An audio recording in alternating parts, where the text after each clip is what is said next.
Britain is well known for creating great television, and much of it is exported worldwide, from Monty Python to Doctor Who to all of those majestic nature documentaries by David Attenborough. But there are plenty of shows that are on all the time in the UK that never make it across the pond, and I think that you should know about them.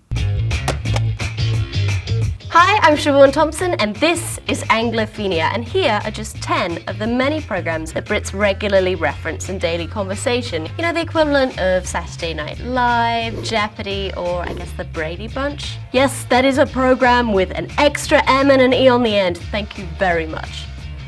Blue Peter. The mission statement of the BBC is educate, inform, entertain, and this children's programme does just that. It's a magazine-style show that covers every topic that a kid could be interested in, from kayaking to chemistry. It's been running since 1958, and it's most famous for its garden, the Blue Peter badges that you could win by writing in, and for making really, really cool things out of yogurt pots and toilet rolls. It's basically if you took the world's coolest scout troop and put them on television. And what exactly is a Blue Peter anyway? Well, it's a maritime signal indicating that a vessel is about to begin a journey. I looked that up.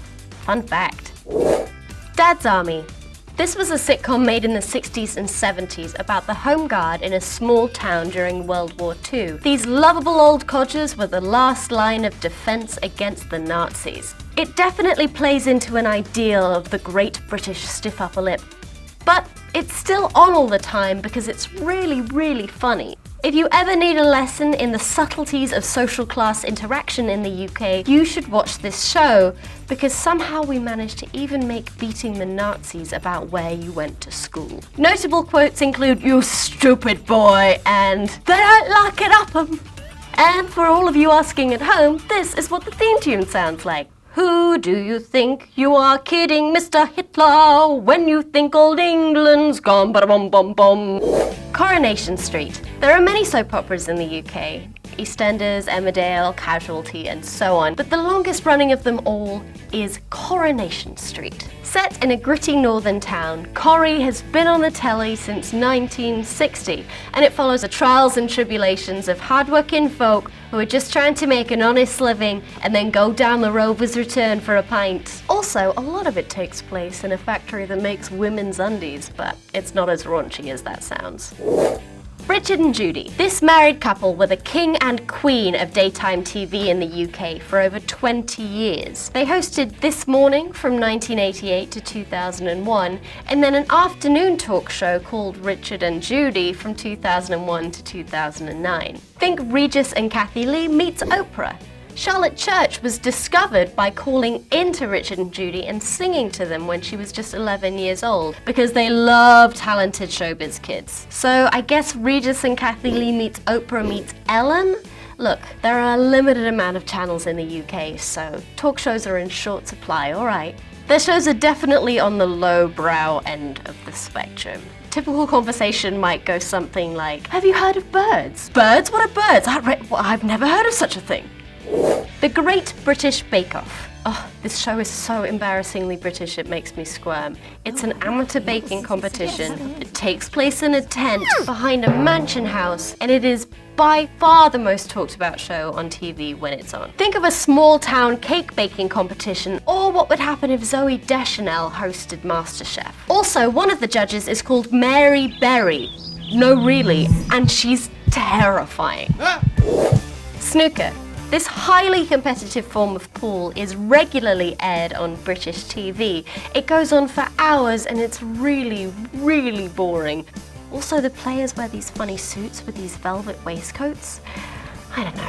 Despite this, it remains bafflingly popular and is regularly shown on primetime TV. My overwhelming memory of the snooker as a child was that it would replace The Simpsons on BBC Two, because whoever is making the scheduling decisions hated fun. The commentary is also fantastically monotonous. Oh, Robinson's Place, the white ball. Oh yes, that's a nice break. That's exactly what it needed to do. Just for hours. Top of the Pops. This was Britain's answer to American Bandstand.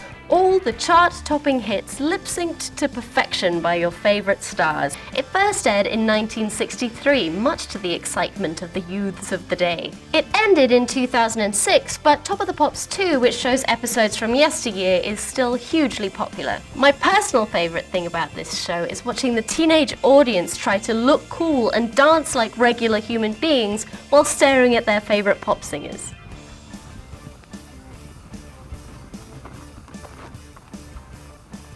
University Challenge. This is the best show on television, a fiendishly difficult general knowledge competition where teams of students representing their university compete to win a very shiny trophy and the respect of their peers. The structure is very simple. There's a starter question worth 10 points that they answer individually, and if they get that question right, there's a further 3 questions worth 5 points each that they answer as a team. So, if you've ever heard anybody say your starter for 10, or you've seen the movie of that same name starring James McAvoy, well, that's a reference to this show. It's hosted by fearsome journalist Jeremy Paxman, who's just like that really strict teacher that you were always disappointing in school. Come on, Warwick, that was obviously Much Ado About Nothing, honestly. Time Team. This is the second best show on television. A Sunday evening staple, Time Team follows a team of archaeologists over 3 days as they excavate a historical site. So it's kind of like those home makeover shows, but in reverse. I have a degree in archaeology mostly because of this show. It's hosted by Tony Robinson, who played Baldric in Blackadder, because obviously if you're an actor in a historical sitcom, you know a lot about it in real life, right? I don't know, there's some kind of logic there. He isn't doing it as the Baldric character though, he's not just standing over a trench going, "There's a wall but not a roof, so how can you prove there's a house?"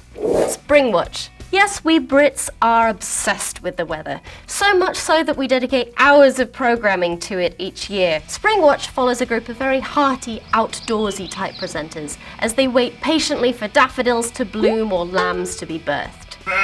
It's by far the most dad-friendly show on TV. It's mostly people standing in a field and saying things like, "Well, we've been waiting here for 8 hours and the sheep don't look any closer to birthing yet. Now let's go over to the camera in the Badger set."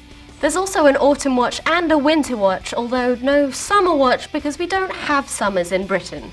Do you have a favourite British programme that never made it stateside? Let us know in the comments and don't forget to like and subscribe. You love these videos, just watch another one, go on.